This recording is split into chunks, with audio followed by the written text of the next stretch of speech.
Sra. Presidente. Cumprimento todas as entidades que nos estão a ouvir online e, sendo que esta audição foi feita realmente a requerimento do PSD,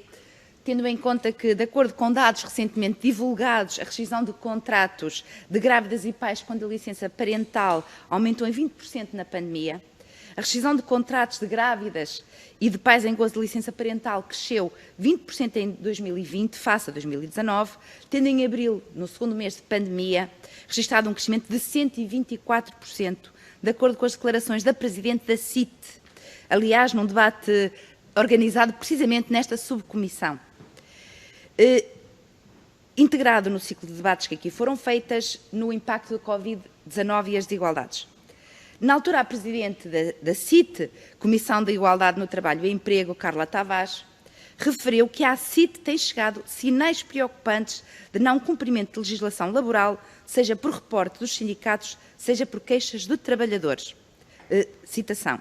Mais diz, tem-se verificado o não cumprimento, muitas vezes intencional e até ostensivo, por parte de várias empresas, relativamente à legislação laboral, bem como outros comportamentos considerados lesivos, como exigência aos trabalhadores para que tirem férias ou o despedimento de trabalhadores com contrato a termo e durante o período experimental, afirmou a Presidente da CIT.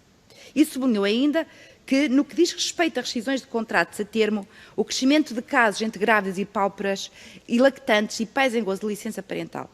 Relembramos que estão em causa aqui direitos de mulheres grávidas, de pais em licença parental, quer pela prática em si, quer pela mensagem profundamente errada que é enviada à sociedade em geral, especialmente num país onde a necessidade de estimular a perinatalidade e a natalidade é fundamental, sendo esse um dos grandes desafios com que nos debatemos no envelhecimento da população. Portanto, o PSD, perante estas situações, não poderia ficar indiferente, tanto mais que a precariedade laboral e a sobrecarga pela acumulação de trabalho profissional e trabalho doméstico ou assistencial não remunerado. Basta pensar que as mulheres são as principais cuidadoras, quer informais, quer cuidadoras do seu núcleo familiar, quando viram os filhos afastados da escola, os seus ascendentes ou dependentes adultos também afastados dos locais onde normalmente passavam o dia. Basta pensar tempos livres, apoio domiciliário, toda uma série de respostas que de repente deixam de existir e são precisamente as mulheres que ficaram em casa, naquela expressão que tanto se usou, fica em casa, mas as mulheres ficaram no sentido literal, impedidas muitas vezes por todas estas situações de exercer as suas funções. Com efeito, temos que lembrar que cerca de 80% dos beneficiários do apoio excepcional à família foram precisamente mulheres. Também, segundo os dados relativos a 2020, mais de 712 mil mulheres no país estavam em layoff, constituindo cerca de 52% dos trabalhadores nesta situação.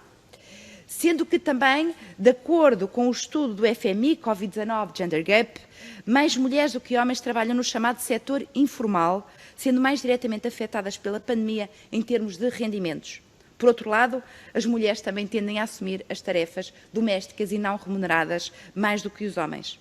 Elas assumem o cuidado familiar e também isso faz com que cada vez mais as mulheres continuem, especialmente tendo este período de pandemia posto a nu, esta maior fragilidade no tipo de trabalho das mulheres e também naquele que são a sua ascensão em termos profissionais e, permitam uma expressão, são mais facilmente descartáveis em muitas funções do que os homens, que não tendo todos estes ónus e encargos atrás de si informais, acabam de estar muito mais libertos do que as mulheres naquela que é a sua relação para o mundo laboral e a sua disponibilidade.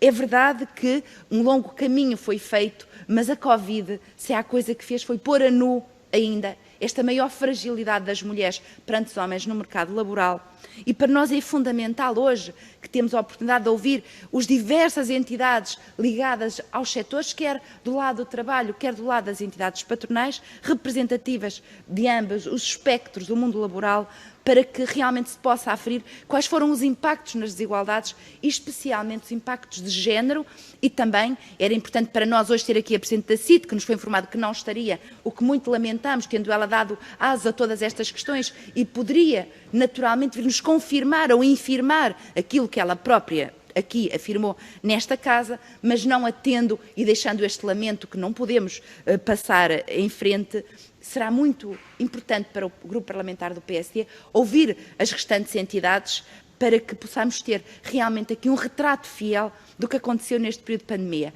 porque enquanto legisladores é muito importante que tenhamos esta nota para que possamos usar as políticas públicas e tomar as medidas necessárias para que as mulheres não continuem a ser as mais descartáveis num mundo tão difícil como é o laboral, porque é assim que as discriminações e as dependências se alimentam e cumpre-nos fazer com que a igualdade seja cumprida. Muito obrigada.